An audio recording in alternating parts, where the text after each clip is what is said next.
is an ancestor, Dr. Ed Robinson. Have I seen the video, Dr. Robinson? I've seen that. Dr. Ed Robinson, you can Google Dr. Ed Robinson. Dr. Robinson was like 92. And, you know, when you get to be that age, you've seen a bunch of stuff. But I think what we got to do, you know, we need to be on the offensive as black people. Basically, we've been playing defense. I don't know if y'all in the sports, but you can't just play defense. You got to play defense, but you got to play some offense too. And historically, everything that keeps happening to us, they know they can get away with it because we're just playing defense. In other words, what I mean by that specifically, like Ferguson. I was watching TV recently, and they mentioned this is day 70. Day 70 of Mike Brown being killed. And it's almost like we're waiting in a defensive posture for them to say, okay, well, here's the resolution. It's day 75. This is what we're going to give y'all. We're going to lock somebody up. You know, police officer, we're going to change something. But why are we waiting for what they're going to do? The bottom line, James Brown told us. Our great ancestor, James Brown. Remember, James said, Bobby, what we going to do now? And that's our position, brothers and sisters. This is time to look at James and say, Bobby, they done killed Eric Garner, they done killed Trayvon, they done killed Michael, and on. And what's the brother in San Francisco, the movie? Fruitville Station. Grant, Oscar Grant. Yeah. I mean, we can go on and on. There was a brother in Pittsburgh years ago, a brother named Gamble. They killed a brother down here in Columbus, Georgia. He didn't get it. No, they killed a brother. The cops stopped a brother in Columbus, Georgia about 5 years ago, shot him in the head. Kind of like they shot Oscar Grant. So, as long as we playing defense, it's not going to stop. We got to play offense. How offensive do you want to be? Well, the offense is real simple, brothers and sisters. Yeah. If you Google the brothers I mentioned, Brother Webb Evans is 101. He told me maybe 10 years ago, we got to do this and that. You know, when you backed into a corner like black people are in this country, you got to do a bunch of stuff. Most black leadership tells us this is the most important election. You got to vote. You got to vote. This is so important that you vote. I'm 62. I'll be 62 in January. I've been voting a long time, brothers and sisters. Voting is not the answer in America. America is a capitalistic society. We do realize that, right? Based on capitalism. The man with the capital rules in this country. For voting ain't the answer. Voting is important, don't get me wrong. Our ancestors died for us to be able to vote. But voting ain't the answer. The only thing that white people particularly, but other people in this country understand is what? Is money. So as long as we go on to Walmart and Kroger and Hollis getting ready for Christmas and we're going to take them the money, if we keep doing the same thing, guess what? We're going to get the same result. And I'm 62. I've seen a lot of results. There are a couple of things too. Different world. We went a few places, but defense wins championships. All right. That's right. The problem with what you're saying about defense is because we're not using it right. See, defense is about preparation. Floyd Mayweather is undefeated because he prepares for what the person is going to do. So he makes them look dumb in the flip side because they're like, oh, all I gotta do is rush him and just punch him a bunch of times. He's like, I know they're gonna rush me. And try to punch me a bunch of times. So then when he rushes them and try to punch him a bunch of times, he's like, I knew you were gonna do that. So now I'm gonna make you look dumb. What he did, that was Floyd Mayweather.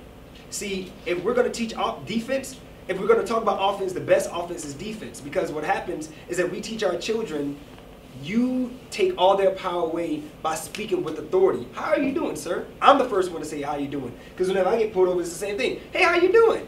Hey, you having a good day? Even if he's a whatever. Hey, you having a good day?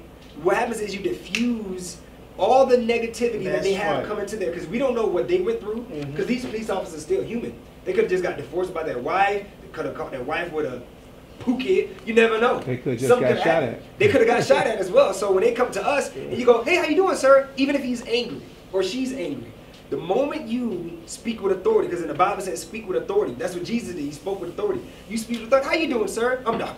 License and registration. I already took your power away.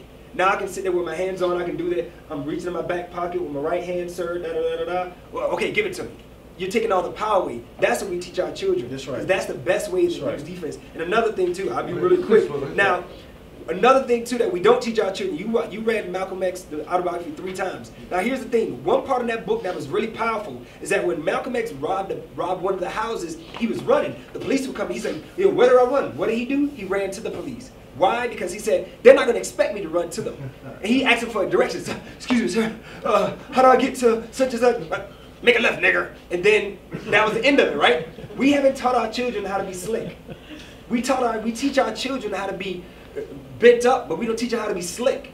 Because being slick to your friends or whatever means nothing, but being slick to these police officers can save your life, because what happens is that you understand the power of the words. Right. And we can use words and raps to degrade women, but when you use words to break down people and let them know what you have, and so they don't have to ask certain questions, and they automatically give you credibility for whatever you're doing, that's called being slick. Because he already, "Sir, yeah, don't mind this chandelier I have in my pocket, but which way to get to my house? I'll make a left. I'm looking for this criminal." Love it. It's called slick. So the last thing is that you said is it too late? Okay, go ahead. I'm just wondering, so if that happens, and the next question after you're being all polite, your hands are there, you're having to think like 10 times before your brain can really act.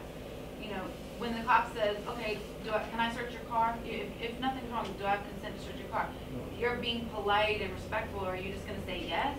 And comply with everything that's being asked? No, I didn't say about complying. What I said is being prepared with your defense. So just like you're saying, like if they don't have the right, they have to have probable cause in order to search a vehicle. As long as you know your defense, you can say, "Well, sir, you don't have probable cause for that." You can still do it in a polite manner, but since you already know what they're going to throw at you, you're ready to dodge. So you're not already like, I guess you can. Now they done planted weed or crack on you or what have you, or you have weed or crack in your car, now you're caught. But it's the idea. It's the idea of knowing your rights ahead of time, so that way you can prepare for what they throw at you. I've got another question. Okay, please. So at one point, because you mentioned, slick. So as a mother of a 16-year-old son, when does slick become perceived as sarcasm? And then it irritates the cop into additional action. You know what I mean? Because they're, you're trying to be smart. And then it turns into a different issue. A 16-year-old, what are they going to do? Very good question. Let me jump in. I said to come to you, so I want to answer that. If you want to answer that, because I said I was coming to you, you can go ahead. I definitely want to be like Sam Jackson in the movie Django. If you want to go ahead and to play the role. I told you I was coming to you, so go ahead. That's okay. Let me answer that for you. That's a very good question, and I love it. She has a 16-year-old son, so clearly we need to give her the answer to that. Yeah. Now that's a very good question, because here it is. I talked to a APD policeman a week and a half ago. I tried to get some policemen to come here. They stay away from these. The Atlanta police, to be honest, the Atlanta Police Department was willing. They just don't come in other counties.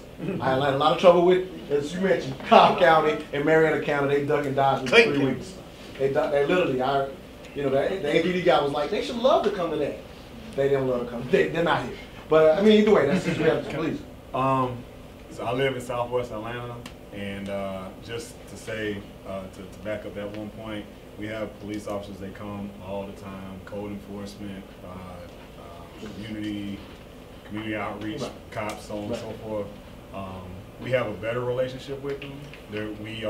We're having the ability to dialogue with them on a regular basis, whether it be informal meetings or more informally. But at the So what's the issue with Marietta? Yeah. Well, there has been I mean, I live here and I just I got live you. here. Yeah, there has been a history. I got people I try to come. They won't come because of the history of this county particularly. But I want to get directly to the being slick for your son, because very good backup. I'm sorry, and I didn't mean to cut you off, but I don't understand the. Yeah, but I want to answer because you need to get the answer to that question. Let me answer your question, because in talking to the APD, as we said, they're humans too.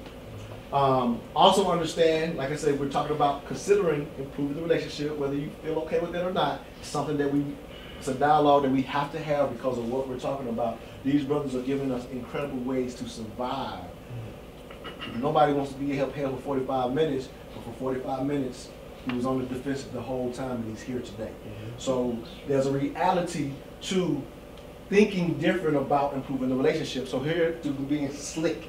Unfortunately, because they're a human, and if they just got shot at, and we're being slick, and we're asking a lot of a 16-year-old, and that's why you're asking that question, because of course, y'all know, you as an adult, we understand that the 16-year-old slickness is knowing a little too much. Because I plan, we're gonna go specifically over rights when stopped. That's coming before this evening is over. But I've always said, for our own community, the scary part about giving us a piece of information is we will take it and get beside ourselves in that moment, because the cop could do something that is perceived wrong or actually wrong, and we're aware of it, and we're quick to tell the cop, you can't do that, sir, which is not being polite.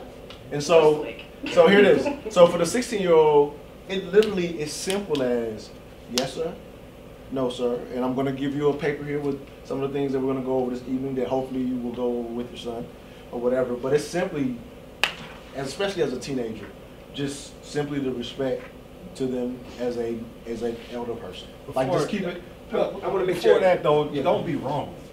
Thank you. Right? Thank you, sir. So Number one. Don't, try not to speed, Right. try not to swerve, try Don't not get an to. attitude if you were in the wrong. I mean, No. But I mean, the attitude don't come you're if you're right. missing your point. Hey, Don't everything do that anything to happens be to your pulled over. 16-year-old, 95% of what happens to him or fails to happen to him start inside this square. Colin Powell told me that. 2 feet, 2 to 3 inches around your feet. So don't be in the wrong and then man up. What did he just say? Don't be in the wrong. Number one, don't be in the wrong. Number two, be respectful. Leadership is the process of influencing individuals to accomplish a mission through purpose, motivation, and direction. What purpose does he have in mouthing off? Let me challenge you on that real quick. Go ahead. Well, no, Please, go ahead. the information you guys are passing on are excellent. But I wonder if part of it also is because you're military, because Absolutely. Being outside of the military, it's natural for someone when you're driving and you get pulled over and ask the question, what did I do? You check out this case happened in South Carolina. This guy got pulled over by the cops and they just shot him. I mean, he didn't even have the chance to speak. Right. So in those cases, that's why I want to challenge that. But you got to look at hear what you're from- doing. No, bro, I gotta go. That's why we need to hear from